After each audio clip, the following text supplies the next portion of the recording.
Monsieur l'abbé Toulza, bonjour. Bonjour monsieur. Vous êtes directeur des éditions Clovis et vous venez de publier Spidis par le chanoine d'Algal. C'est exact. Et je suis heureux de présenter ce livre au public afin qu'il puisse l'acquérir et puis se nourrir de cette biographie. Ça vient de paraître, c'est paru pour le mois de novembre. Au moment de Noël, des fêtes de Noël, ça a pu constituer un cadeau utile, bénéfique, qui a plu. Et donc je suis heureux de continuer à présenter cet ouvrage pour qu'il profite aux jeunes, aux moins jeunes, à tous, parce que c'est une très belle biographie. Alors pourquoi éditer une vie de Pidis? C'est vrai que la question se pose. Pourquoi une vie de Pidis? La première raison, je crois qu'il faut se souvenir de ce que dans l'Évangile, à un moment, notre Seigneur Jésus-Christ se présente comme lumière du monde, mais le plus souvent, il s'adresse à ses disciples, ou enfin le plus souvent, au moins une fois, en leur disant « Vous êtes la lumière du monde ». Et quand il parle ainsi à ses disciples, il parle aussi à tous les chrétiens, et tout spécialement aux saints. Les saints sont les lumières du monde. Et notre monde a besoin de lumière, il a donc besoin de modèles. La publication de biographies, d'agiographies, c'est-à-dire de vie de saints, est donc capitale pour un éditeur catholique, pour donner à toutes les époques, et spécialement aujourd'hui, où nous vivons dans une époque qui est plutôt plus ténébreuse que lumineuse, donc pour donner des exemples, des lumières. Et à ce sujet, la vie de Saint Pidis est une lumière extraordinaire. C'est un saint qui fascine en raison de sa grandeur. Donc nous avons besoin de saints, nous avons besoin de lumière pour guider nos pas. Je me souviens d'un épisode où, c'est une petite expérience personnelle, je m'étais trouvé une fois dans la forêt de Fontainebleau au crépuscule, et donc les ténèbres envahissaient petit à petit toute la forêt, et je me suis perdu. Et à un moment donné, il y a eu une très faible lueur dans un coin que j'ai pu repérer, qui m'a guidé, qui m'a permis de sortir de cette forêt. Elle était lointaine, et je me suis rendu compte à ce moment-là, et c'est une expérience qu'on peut tous faire, à quel point nous avons besoin de lumière. Saint Pidis en est une. Ouais, c'est une lumière, très certainement. Je viens de terminer, par exemple, le petit livret que le cardinal Méry Delval avait donc écrit vers 1950, je crois, sur Pidis, qui n'était pas encore Saint Pidis à l'époque. Lumière. Et vous ne craignez pas que ce soit seulement un modèle pour les papes? C'est vrai que l'objection est bonne, est vraie, parce que Saint Pidis est pape, et lorsqu'on est canonisé, lorsqu'on canonise un pape, on le sait bien, on le canonise en tant que pape essentiellement, c'est-à-dire on affirme au moins que dans la dernière partie de sa vie, il y a eu la pratique des vertus héroïques, enfin dans une partie suffisamment étendue, et notamment pour lui, le souverain pontificat. Le saint pape est un modèle d'abord pour les papes, c'est vrai, mais en même temps, lorsqu'on découvre ce saint, on s'aperçoit à quel point il est proche de nous, d'abord par la simplicité de sa sainteté.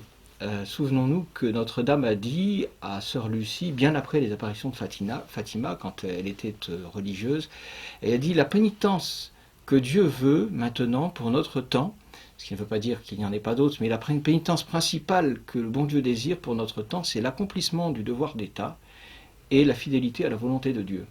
Et c'est précisément cette sainteté qui est celle de Saint Pidis.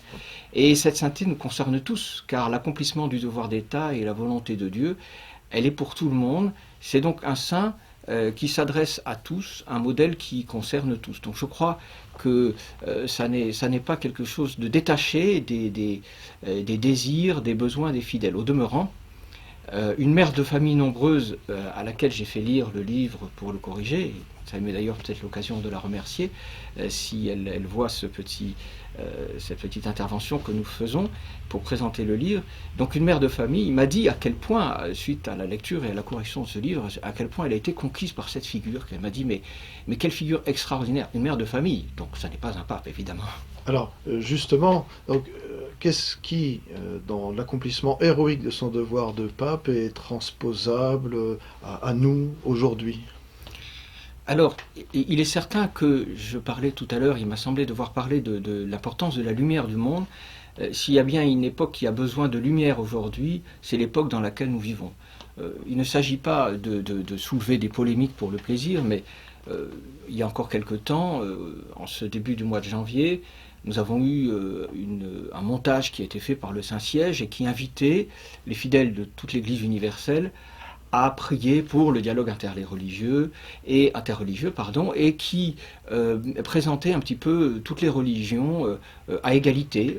On voyait une statue de Bouddha, un enfant Jésus, un chapelet musulman, enfin que sais-je, mis côte à côte, et donnant l'impression aux fidèles que tout ça finalement c'était un peu la même chose, que ceux qui ne croyaient pas en Jésus-Christ, si c'était bien pour eux, c'est ainsi, et invitant les fidèles, c'est-à-dire tous les catholiques, à prier pour cette chose-là. Alors, un catholique, j'allais dire, qui en s'entend dire ça par celui qui est le Saint-Père, qui est son souverain pontife, donc son supérieur ultime, que doit-il faire?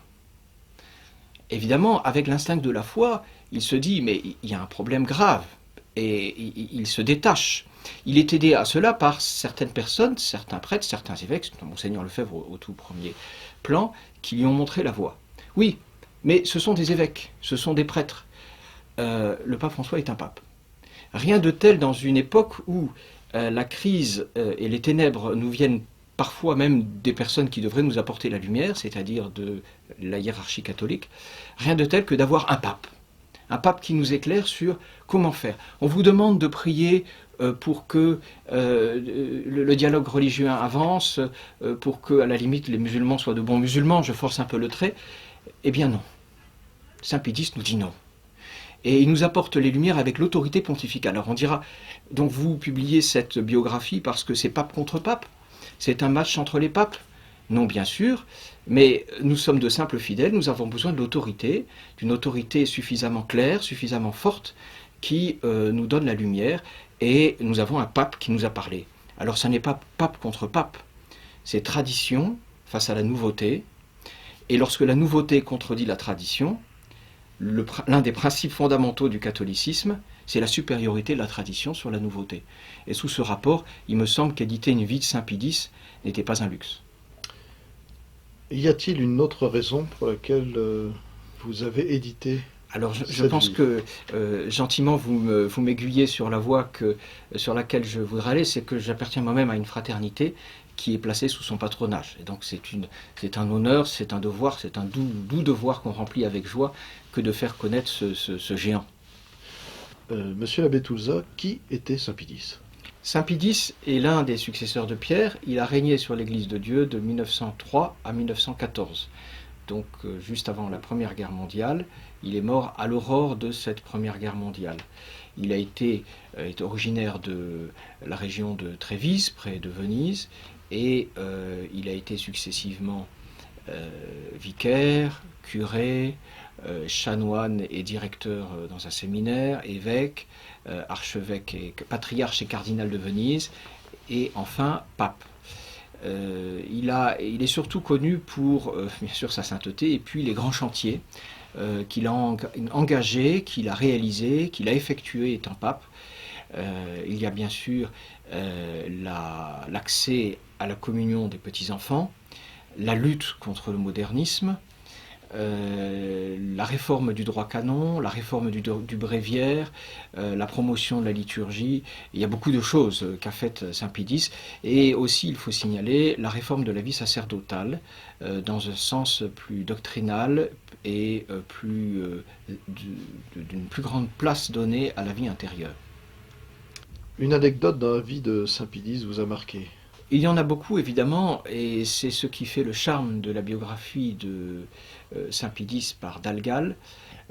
Les anecdotes sont multiples, elles sont ajoutées les unes aux autres et se succèdent sans lasser le lecteur. Je voudrais signaler spécialement l'une d'entre elles qui est racontée par ses biographes et qui concerne la conversion d'un professeur de philosophie qui était athée et qui s'apprêtait à mourir sans les sacrements de Dieu, enfoncé dans son impiété, qu'il proclamait, j'allais presque dire urbi et orbi, si le jeu de mots n'était pas mauvais.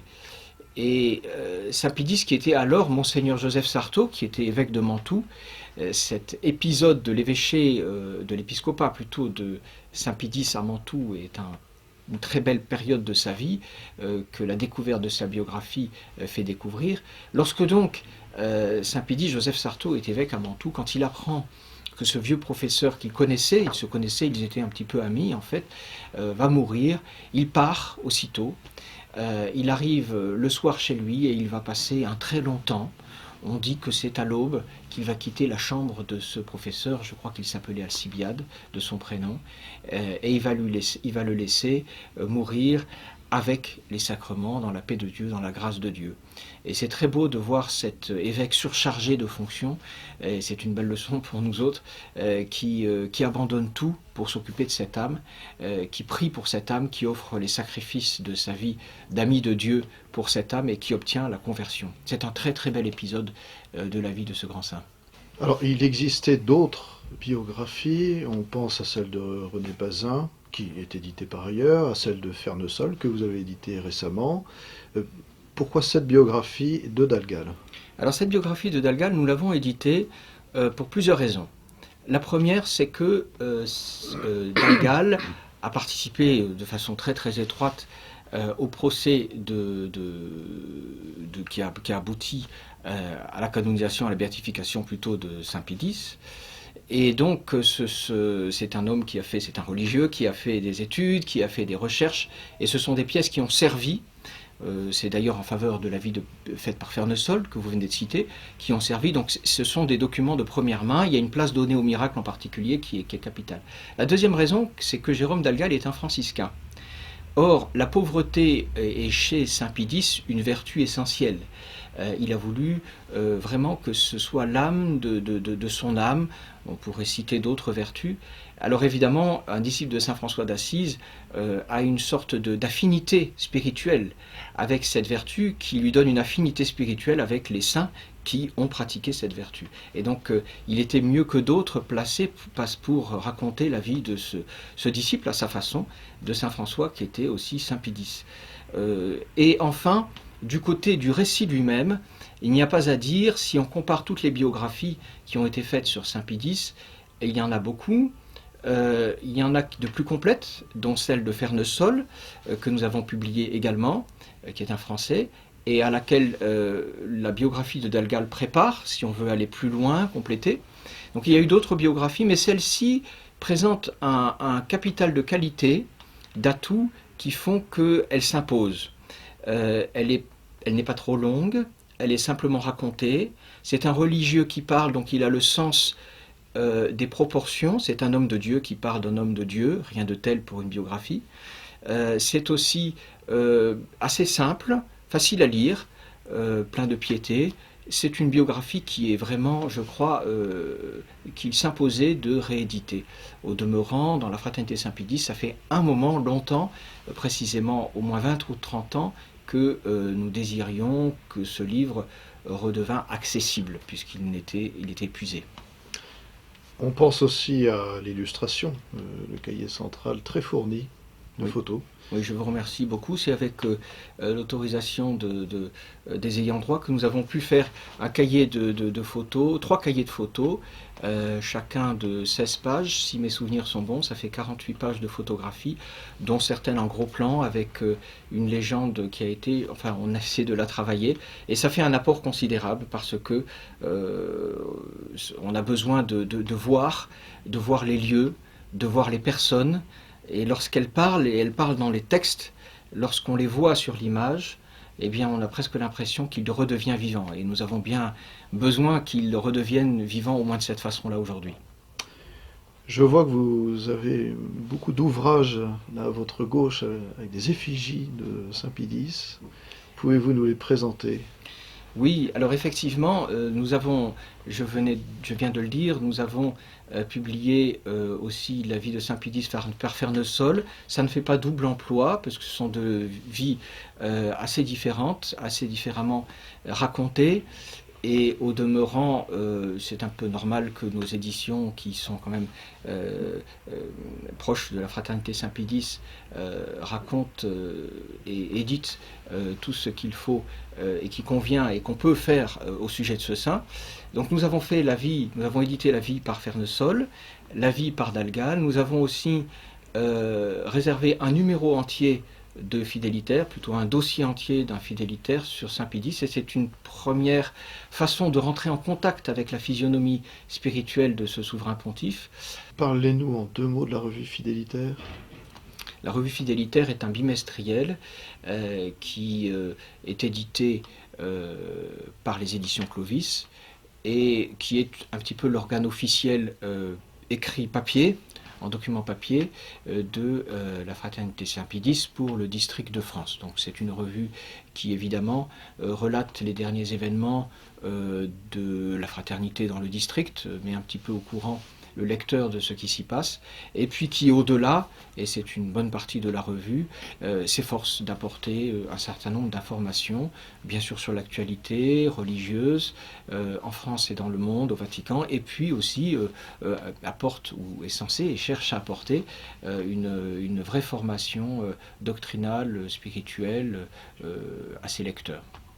Et enfin, je me permets de signaler pour les lecteurs éventuels, pour les clients de Clovis, pour les clients de la librairie Notre-Dame de France, rue Galande, où nous sommes en ce moment, donc je me permets de leur signaler une vie du cardinal Pie, qui a été rédigée, je dois dire, de façon vraiment très professionnelle, très efficace par Gérard Bedel. Il nous a fait une petite vie du cardinal Pie, petite mais vraie, petite mais bonne, petite mais exacte, petite mais enthousiasmante. Elle invite à vraiment se familiariser avec la pensée, la personne et les écrits du cardinal Pie. Et pourquoi en parler à propos de Saint-Pédis? Tout simplement parce qu'on le sait, le cardinal Pie était une lecture de chevet pour le grand saint que fut Saint-Pédis. Cardinal Pie qui était un cardinal français.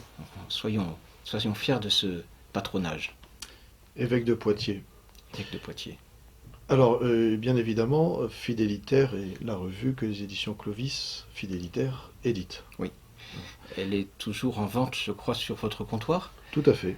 Et donc, c'est une revue qui est un petit peu l'œuvre principale. Nous faisons des livres, mais nous faisons aussi une revue, l'œuvre principale de notre maison. Le dernier numéro évoque le synode des divorcés remariés. Le prochain numéro parlera de l'argent.